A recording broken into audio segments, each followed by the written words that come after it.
90 words per minute Ramdhari Gupta start. महोदय, सरकार की ओर से इन भाषा संस्थानों को विशेष संरक्षण तथा सुविधाएं प्राप्त हैं। यह द्विभाषी केवल पर्यटन से जुड़े हुए हों ऐसा नहीं है, दूसरी भाषा सीख कर ये अनुवाद कार्य करते हैं। प्रकाशन संस्थानों में, जनसंचार माध्यमों में तथा विज्ञान निकायों में प्रतिष्ठित अनुवाद के रूप में जाने जाते हैं। ये सर्जनात्मक ललित साहित्य का अनुवाद करते हैं। विदेशी समाचारों का अपनी भाषा में तथा बल्गारिया के समाचारों का विदेशी भाषाओं में अनुवाद करते हैं। ये अनुवादक अपनी अपनी भाषा के विशेषज्ञ माने जाते हैं। यदि आप कभी बल्गारिया जाएं तो आप देखेंगे कि आप चाहे इनकी भाषा ना जानते हों, किंतु आपकी भाषा जानने वाले आपको जरूर मिलेंगे। अभी कुछ महीने पहले की ही तो बात है जब भारत के राष्ट्रपति डॉक्टर शंकर दयाल शर्मा बल्गारिया गए। वहां बल्गारिया वासियों ने हिंदी में उनका स्वागत किया और भाषा संबंधी प्रश्न भी उन्होंने राष्ट्रपति जी से हिंदी में ही किए। भारतीय प्रतिनिधिमंडल के लिए यह सुखद आश्चर्य था। वस्तुतः अनुवाद या भाषांतरण उनके लिए व्यवहारिक अनिवार्यता है। यूरोप के अन्य देशों में भी यही स्थिति है।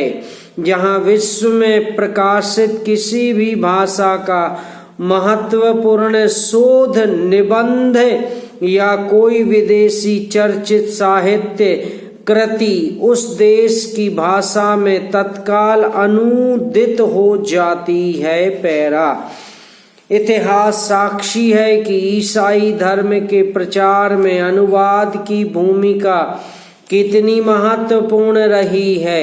ईसाई धर्म के विश्वव्यापी प्रचार के लिए बाइबल के अनुवाद की व्यापक योजना बनाई गई।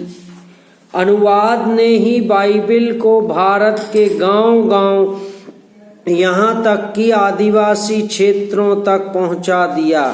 बाइबल के बाद सबसे अधिक भाषाओं में और एक ही भाषा में कई बार भगवत गीता का अनुवाद हुआ।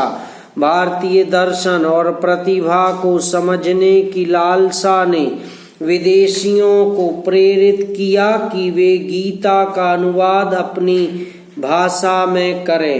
आज विश्व की सभी प्रमुख भाषाओं में गीता का अनुवाद आपको मिलेगा। अवधी भाषा में लिखित रामचरितमानस भी देश और विदेश की अनेक भाषाओं में अनुदित होकर विश्व साहित्य का अनुपम ग्रंथ बन गया है। वस्तुतः अनुवाद ही वह माध्यम है जो देशीय रचना को भौगोलिक सीमा से मुक्त कर विश्व मंच पर प्रतिष्ठित करता है। गीतांजलि की ख्याति का एक प्रमुख कारण उसका विदेशी भाषाओं में अनुदित होना भी है। अनुवाद दो भाषाओं के मध्य सेतु का काम करता है और दो संस्कृतियों को निकट लाता है।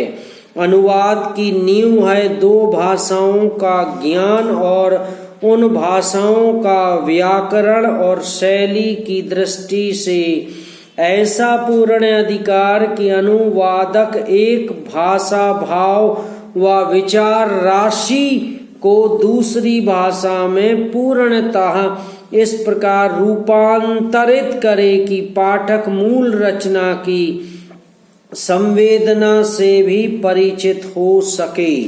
तथा अनुवाद पढ़कर उसे मूल का सा आनंद भी मिल सके।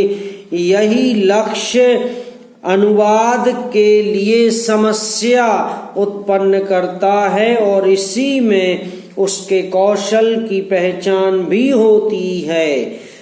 स्रोत भाषा का ज्ञान अनुवादक के लिए इसीलिए अपरिहार्य माना जाता है। समाप्त।